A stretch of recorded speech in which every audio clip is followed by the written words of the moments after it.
What happens when an engineer warns that an unsinkable ship could sink in 20 minutes, and is dismissed for doing so? What happened next silenced the entire command. Let me tell you something right off the bat. When a man in a crisp white uniform, who ain't lifted a wrench a day in his life, points at a 72,000-ton hunk of steel and calls it unsinkable, that's when you know somebody's gonna drown. I wasn't there to watch the mighty Yamato roll off the dry dock like a god's own fist. No, I was on the other end of it, down on the lower decks with the blueprints and bad coffee. My name's Elijah Freeman, petty officer, U.S. Navy Reserve, shipfitter's mate. And back in '43, they sent me and a crew of so-called expendables to study enemy craft for intel. That's right, reverse engineering. We were the ones digging into what the Japanese were building, the steel, the welds, the science, the soul of those ships. But that ain't how this story starts. This story starts with a quiet act of decency, the kind that gets you punished, not praised. The Pacific was crawling with whispers. Something big was coming out of Cure, biggest ship the world had ever seen, bigger than the Missouri, bigger than the Hood. And while the brass upstairs were busy arguing over strategies and stripes, folks like me were bent over half-scorched blueprints and muddy intel reports, trying to make sense of a ghost ship we hadn't even seen. It was one of those evenings where the light barely gets through the tent canvas. We'd been sent a partial schematic, some lines and weight estimates pulled from a downed recon plane's camera roll. The numbers were wrong, off, unreal. 450 millimeters, I muttered. That's not armor. That's a damn mountain. I circled the turret housing with a red pencil. Next to me, Sergeant Roby, an older fellow with a half-burnt mustache and a smoker's cough, raised an eyebrow. "You think that's thick," he said. "Word is, they got compartments underneath that ain't even on the schematics. Layers of ballast, ain't just a warship. It's a floating cathedral." "A floating coffin," I muttered. I should have kept my mouth shut. But see, I had an eye for detail and a big mouth to go with it. I filed a report, highlighted structural flaws based on stress simulations we'd run through a converted IBM calculator. Now, mind you, this wasn't some comic book. We weren't dreaming. We had real numbers. And those numbers were yelling that something was off with their weight distribution. If that monster took a side hit, a real one, she'd lean, then never come back up. I put my name on the report. That was my second mistake. The next morning I got reassigned, just like that, from technical analysis to dock inventory. One day I'm running hydrodynamic stress comparisons. The next, I'm counting bolts on a supply list in a shed that smelled like old paint and rat piss. Nobody said it out loud, but the message was clear. We don't need your theories, Freeman. We need silence, obedience. Now listen, I'm not bitter. I've worn the uniform, done the drills, saluted the men who didn't know my name. I'm no stranger to the chain of command. But I'll tell you this. There's a difference between following orders and watching fools walk into fire because they're too proud to read the damn blueprint. 3 weeks into my new post, I saw it happen again. A young welder. Name was Petty. Just a kid, maybe 19.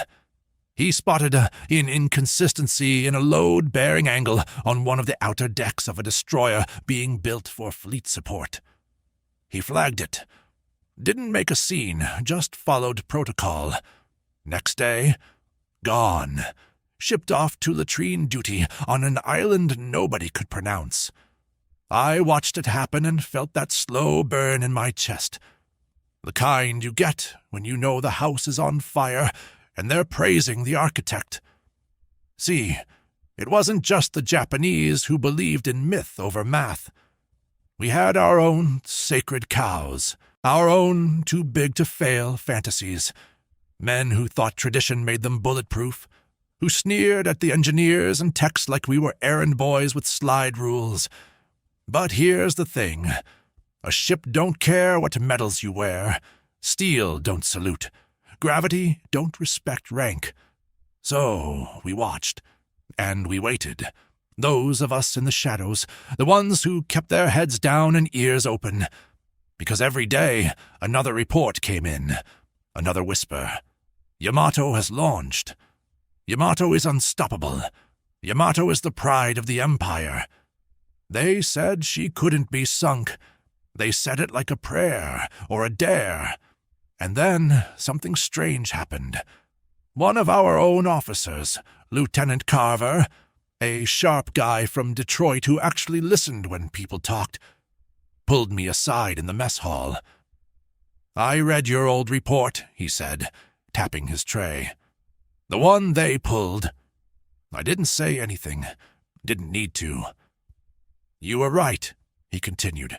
"The turret housing mass, it shifts the center of gravity forward. At full speed, she'd ride high on the bow.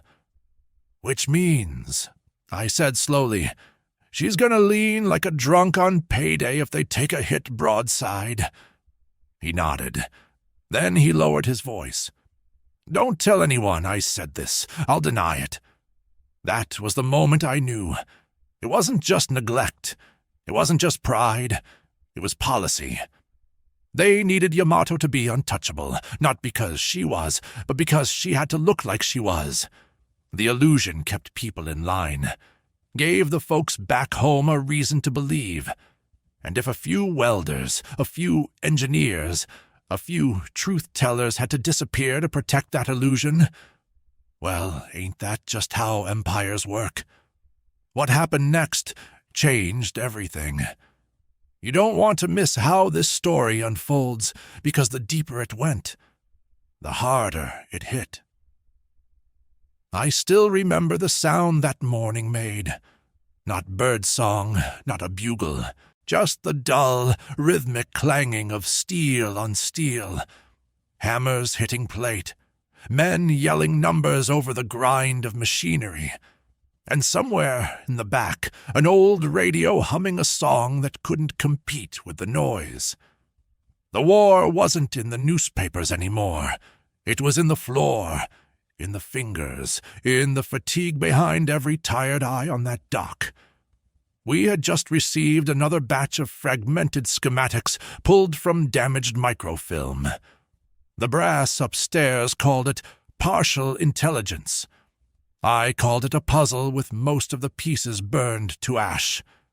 And yet, there we were, bent over makeshift tables in an unventilated tin hut, trying to predict what kind of floating myth Japan was building, based on diagrams that looked like they'd been scribbled by ghosts. They brought in a man named Colonel Riggs. Army liaison, technically. Had the kind of smile that was more threat than greeting.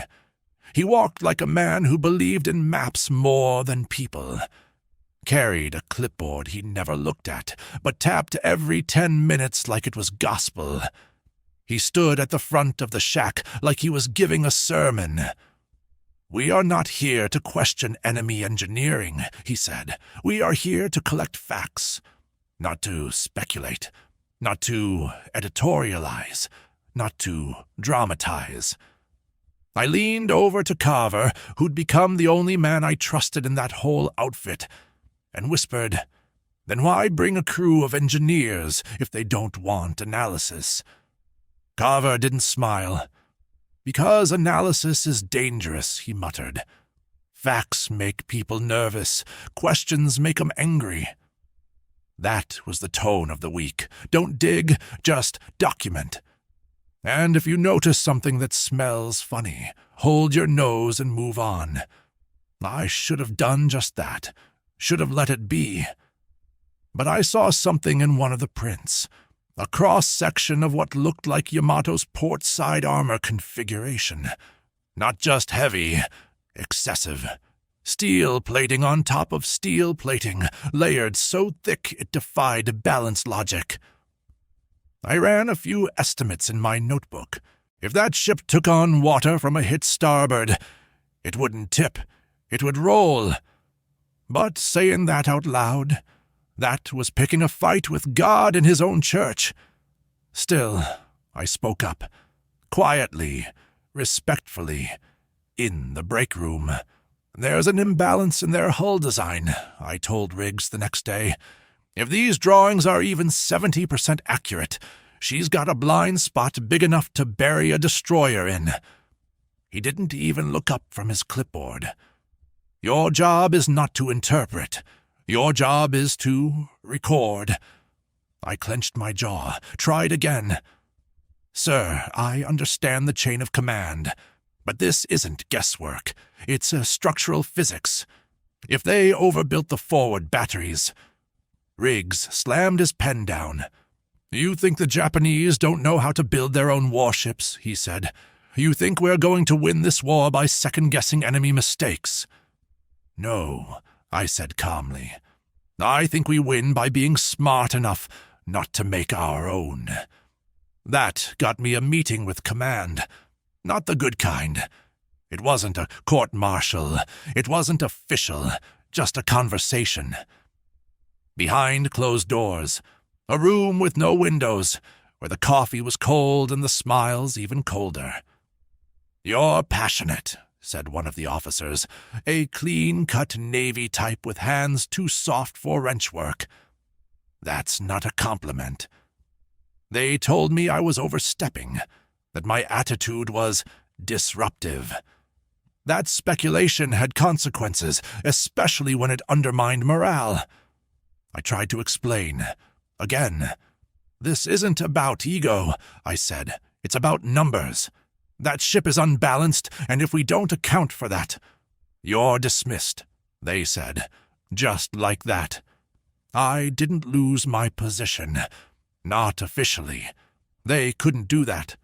Not without reason. But they could box me in, reassign me to logistics support. Give me just enough rope to feel useful, but not enough to build anything with.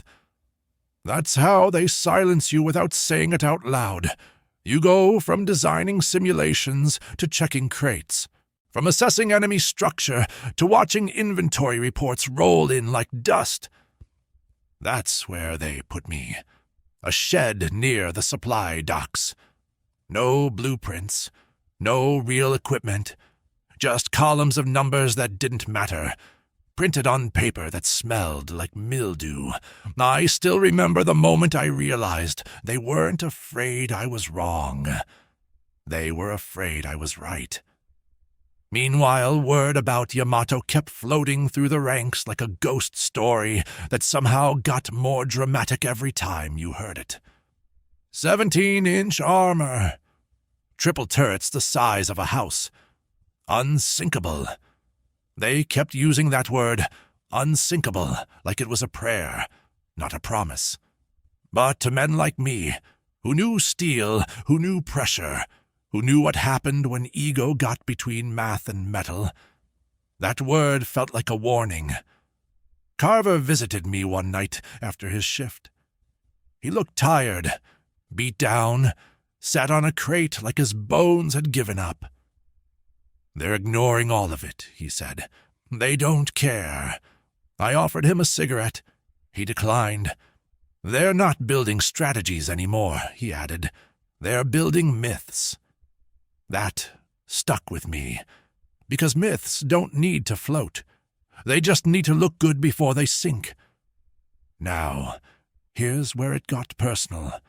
A young analyst, can't give his name out of respect, approached me a few days later. Said he read my reports. Said he ran some of the same numbers on his own. Came to the same conclusions. They're planning an offensive, he whispered. If they send her out like that, she's not coming back. I stared at him. This was a quiet kid. bookish, sharp eyes. "Why are you telling me?" I asked. "Because nobody else will listen," he said. He looked scared, not of war, not of death, but of the silence he'd been met with every time he tried to speak. There's something bitter about knowing the truth and being told to sit on it, like holding a burning coal and being told to keep it in your pocket. That week, I tried one last time. I put together a full reanalysis. Graphs, force diagrams, comparative analysis using our own ship models. Took it straight to operations, didn't get past the receptionist. "I'm sorry," she said, not even making eye contact. "There's no room on the schedule." And just like that, the door closed. We are standing right at the edge now. Everything we've built is about to be tested. The next chapter, it's the reckoning. Stay right here. You do not want to miss what happens when the truth hits steel. If you were surprised by the story of the unsinkable Yamato, the submarine, politicians, and bureaucracy that decided everything except the most important thing, subscribe to the channel. Here they don't talk in numbers, but in destinies. And in the comments tell us, why do you think even the most powerful ships sink, and not only at sea? You could feel it in the air before you saw it. The ground didn't shake, but your bones did. Not from the noise, but from the weight of it, like someone had dropped a secret too big for the earth to carry. The Yamato. They rolled her out like a crowned queen, paint still glistening, brass polished to blind you. Cameras flashed. Officers smiled like the war had already been won. It was the kind of event that made headlines before it even happened. Except none of us were supposed to see it. They kept us behind the barriers, the engineers, the analysts, the ones who had touched her blueprints more intimately than the men who now pinned medals to her hull. We stood behind chain-link fences like we were watching a parade we helped build, but weren't invited to march in. I stood next to Carver. Neither of us said a word at first. Then he leaned in and said something I never forgot. "She's not a ship. She's a statement." I nodded, slow. "And statements don't float," I replied. The speeches that day were something else. Carefully written, cleared by censors, delivered with the kind of authority only people far from the fight can muster. "She will lead us to victory," one admiral boomed. "She is a miracle of craftsmanship," another echoed. I scanned the crowd. Most of them just nodded along. A few clapped harder than they needed to. The rest, they stared, silent, like they knew, deep down, that miracles built on denial tend to come with a receipt. And somewhere in that crowd was Riggs. His eyes locked on mine for a split second, just long enough to send a message. Don't. That was the problem. I already had. See, 3 nights earlier, I'd done something they didn't expect. I mailed a packet, not to the press, not to a politician, but to a Navy architect I knew from my time in the reserves, someone who still believed the job was to prevent failure, not just explain it after it happened. Inside was my report, unfiltered, uncut, diagrams, simulations, concerns, everything. I didn't include my name. I knew better. But I also knew something else. If even one honest pair of eyes saw that packet, maybe the story wouldn't end behind a locked filing cabinet. Or so I hoped. Back at the yard, I was marked. They didn't need to say it out loud. The little things told the story. Lunch breaks got quiet when I walked in. Men who used to nod didn't anymore. Supply officers handed me reports with blank eyes and tight lips. Then came the new assignment. A temporary reassignment, they called it. Said they needed me down at Dry Dock C. rechecking ballast ratios on an older cruiser retrofitted for Pacific escort duty. In other words, a demotion wrapped in paperwork. I packed my toolbox, took the long walk to WWII, and stepped into a job designed to waste my time. But something unexpected happened there. I met Avery. He was a pipe fitter, probably mid-40s, hands like iron vices and a voice like gravel. Wore his uniform like it owed him something. First thing he said to me, "You, Freeman?" I nodded. He handed me a clipboard. "Heard you had the nerve to tell the truth," he said, not smiling. "You're either brave or bored." I looked him dead in the eye. "Both," I said. He chuckled. Just once, and that was enough to know he wasn't the kind to snitch. Over the next week, we talked. Not much, not fast, but real. He'd worked civilian yards before the war, knew ships better than most of the officers commanding them, said he didn't care who won the arguments upstairs, just wanted to keep men alive below deck. "I seen good welds hold through fire," he said one day, "and I seen bad ones snap from a single wave. You can fool a general. You can't fool the ocean." That line stuck with me. Word started spreading. Not from me. I kept my head down, but others started whispering. "Yamato's top-heavy. She's fast, but she's clumsy. There's a weak spot port side." It wasn't panic. It was something worse. Quiet doubt. One day, Carver showed up at WWII. Didn't say hello, just handed me a folded page. "You need to see this," he said. It was a memo. Classified, marked internal only, but it had been circulating among certain circles. It referenced my calculations, not by name, but by content. Called them speculative, unverified, potentially disruptive to morale. Then, in bold at the bottom, "Further discussion of structural imbalance shall be considered counterproductive and treated accordingly." I read it twice. Then again, they didn't deny the findings. They buried them. Later that evening, I sat alone by the loading ramp, watched as the yard lights cast long shadows across the dock. I could hear laughter somewhere behind me. Young guys, probably new recruits. It hit me then, not the weight of the ship, but the weight of silence. Yamato wasn't just a ship. She was a mirror. Every lie we'd told ourselves about control, invincibility, superiority, all welded into her hull. And nobody wanted to admit what they saw in that reflection. That's when Avery sat beside me.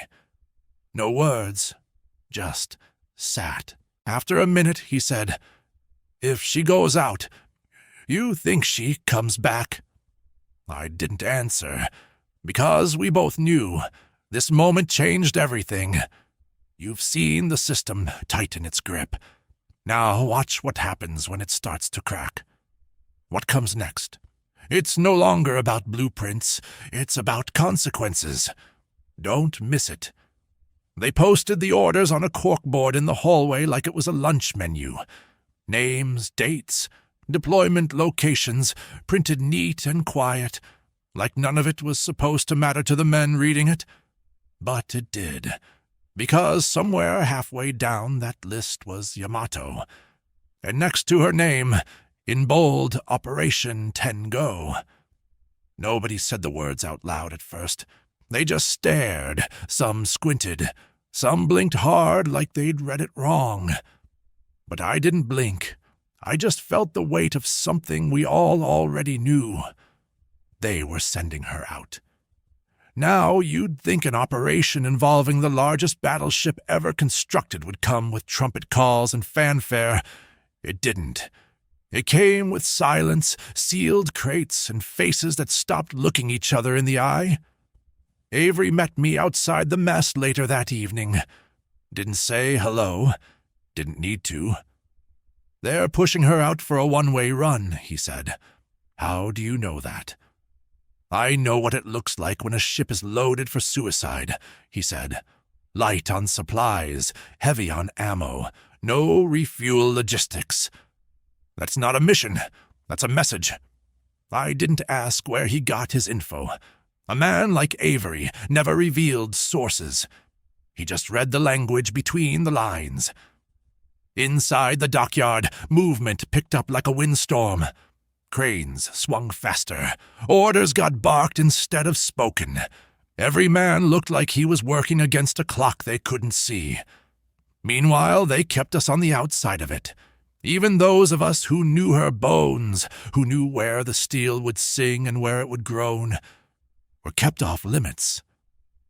I wasn't allowed near her hull anymore. That gate had closed long ago. But I watched from a distance. I saw her crew boarding. Young faces, half of them barely old enough to shave. I saw officers standing straight-backed and distant, like they weren't walking their own men towards something they hadn't planned to bring back. Carver came to see me that night. He looked worn down, not physically, but like someone who'd run out of explanations. I tried to speak up again, he said. This time they didn't yell. They just smiled and thanked me for my patriotism. That's when you know they're finished listening, I said, when they start being polite. The next day, I found a note tucked inside a supply report. No name, no signature, just a line written in careful block print. It's happening. Don't be at the yard tomorrow. I read it 3 times, folded it, burned it, then I showed up anyway. The sun rose quiet. No horns, no salutes, just the low rumble of treads and feet and cables being pulled tight. Yamato sat still in the water like a sleeping lion, every inch of her gleaming with pride built by denial.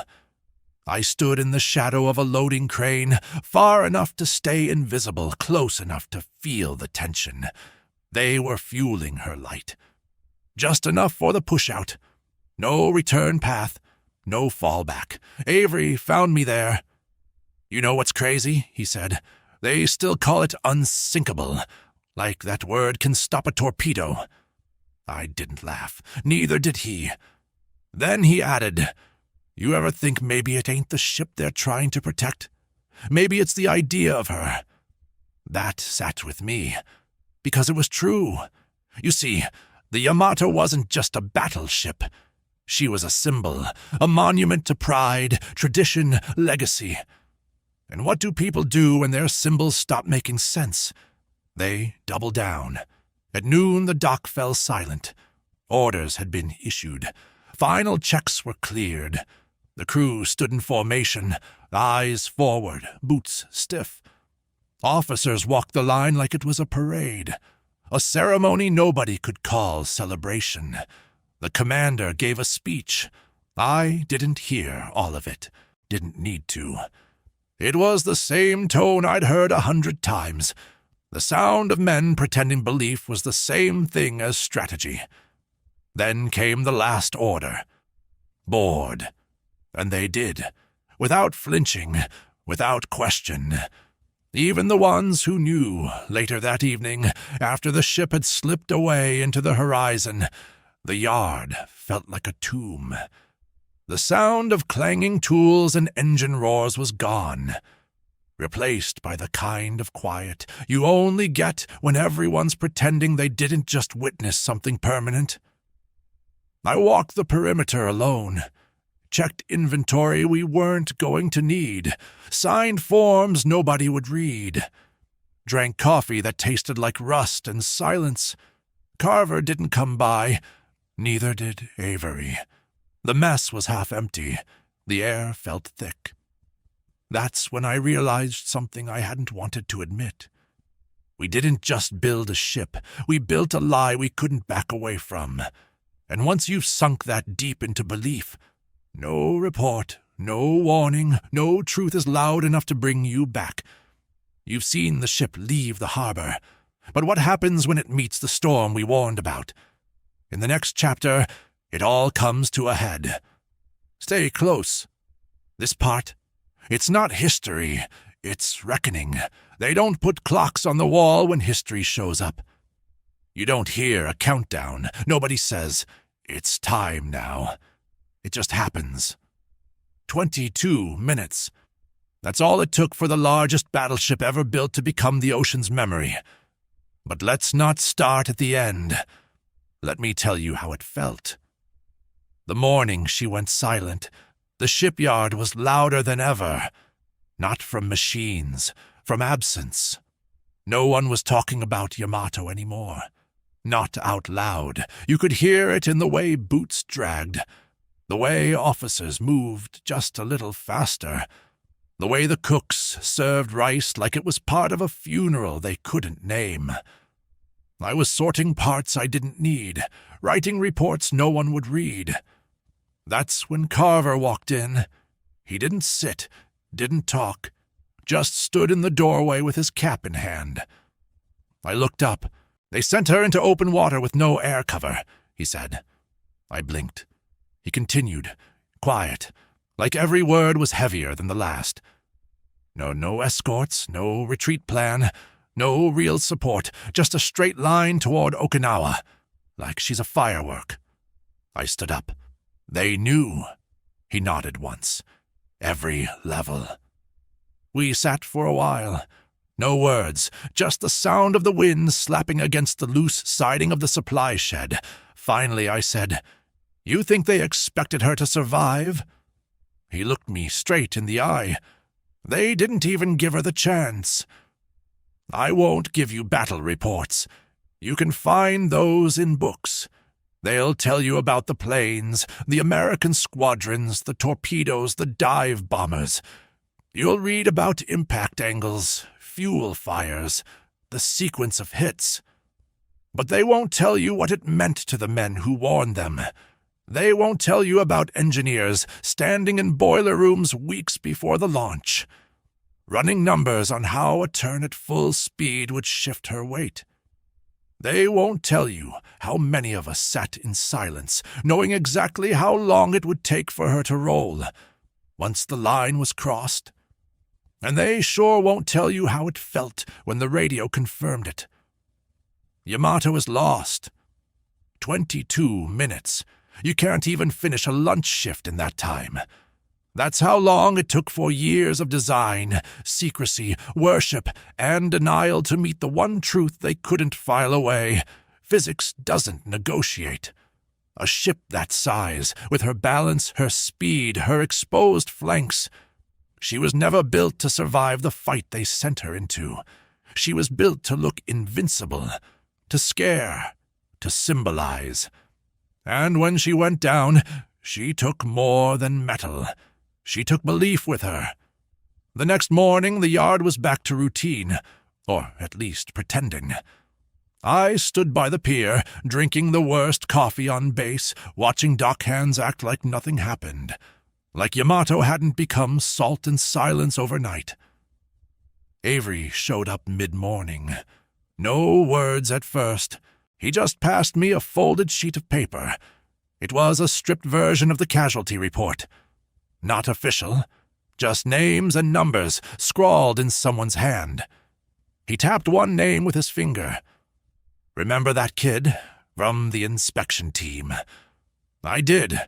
Young, bright, asked questions, got shut down, gone.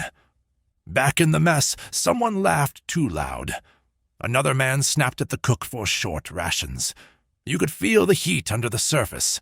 Not rage, not grief, just something deeper, like the air didn't trust itself anymore. Carver said it best that night. They didn't sink her, they sacrificed her. And he wasn't wrong. Not a strategic error, not a miscalculation, a decision. From the top, all the way down. You know what the strangest part was? Nobody got fired, nobody got called out, no investigation, no apology, just silence. The same silence they gave us when we raised our hands. The same silence they gave the numbers. The same silence they gave the truth. Later that week, I walked past Riggs. Remember him? the clipboard king. He saw me, paused, nodded once. "Hard loss," he said, like he was talking about weather. I didn't answer. I just looked at him, long enough to make him look away first. That was the only justice I got. But it was enough, because by then I understood something. They didn't need Yamato to survive.